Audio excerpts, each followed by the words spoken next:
Yeah.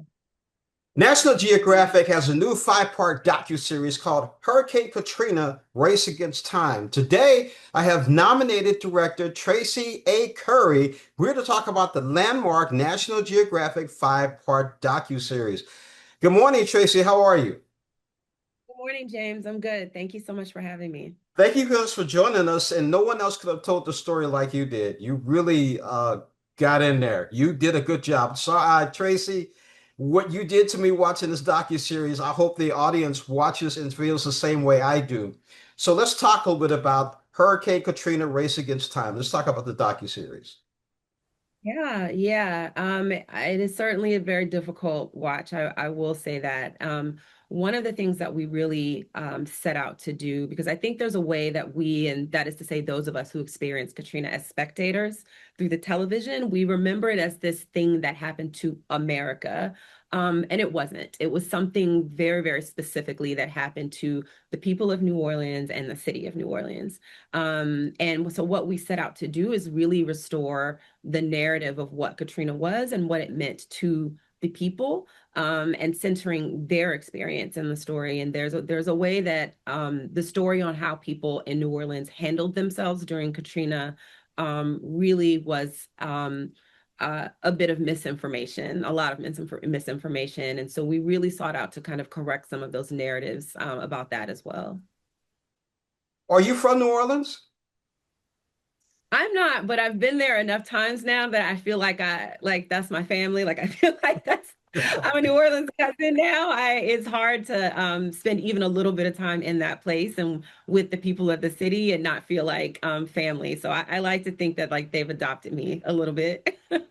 Well, speaking of that, what got you interested in doing this docuseries and doing it in such depth that you did? Yeah, well, the idea for the series originated with National Geographic. Of course, National Geographic is sort of the legacy brand for telling these kind of stories. And I think originally there was a thought that it would be a feature film, but National Geographic, in their wisdom, understood that this story is just so much more complex and layered and nuanced, and gave us the time and the space in these 5 episodes to tell the story. And for me, I always really like telling stories that have this kind of depth and nuance and layeredness, and really creates the opportunity to understand the way that these sort of systems and institutions can really circumscribe the circumstances of people's lives and cause harmful outcomes to people. And so this was a chance to really unpack a lot of that, because I think, we remember Katrina as the name of this massive hurricane. We understand that there was flooding that was catastrophic that happened in the city of New Orleans. But in fact, what Katrina really contains within it is all of these layers of sort of man-made catastrophe and harm that happened. And so for me, it was just, as a storyteller and a filmmaker, it was just a really exciting opportunity to really be able to peel back all of those layers as we do in the series. Speaking of peeling back all these layers, do you think anything has changed since 2005? Oh boy, that the answer to that question is as complicated as the Katrina story itself. Certainly, there is now a multi-million dollar levee system that has been protecting the city of New Orleans since Katrina. There is now an evacuation plan that's in place to kind of get people out more efficiently than what happened during Katrina. But there also are sort of the realities of climate change that is happening right now, which means that storms are happening much more intensely. They're escalating much more quickly, in some cases faster than evacuation plans can be enacted. Certainly, there is a success story to be told about New Orleans. I mean, those of us who go as visitors feel like New Orleans feels like New Orleans, but there are also parts of the city that you can go to today. And we show that in the 5th episode of the series that look exactly like they did when Katrina happened. The lower Ninth Ward in particular, which again, you'll see footage of in the series, there are parts of that neighborhood, huge swaths of that neighborhood, where you go and you will see a set of concrete steps that lead to what was once someone's home, but now leads to a grassy plot of land.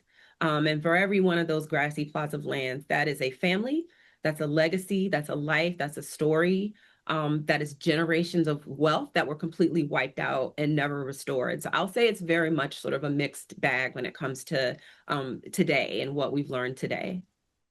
And speaking of that, eventually you're going to make your way to St. Louis and get a chance to look at some of the tornado damage done in a particular area of St. Louis and whether or not anything's happening with that. Because it almost seems like history is repeating itself, is basically what it is.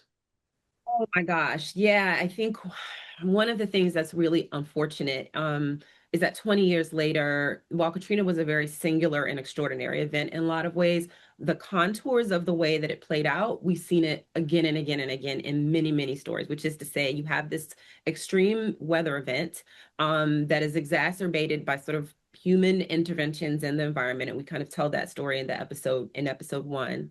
And then it destroys an infrastructure and then causes harm and vulnerability. And we've seen that again and again and again, whether it's flooding or tornado, as you described, wildfires. And so it's just really disheartening to see the way that that continues to resonate today. I've been speaking with Oscar-nominated director Tracy A. Curry about the landmark National Geographic five-part series, Hurricane Katrina: Race Against Time. You have to watch this.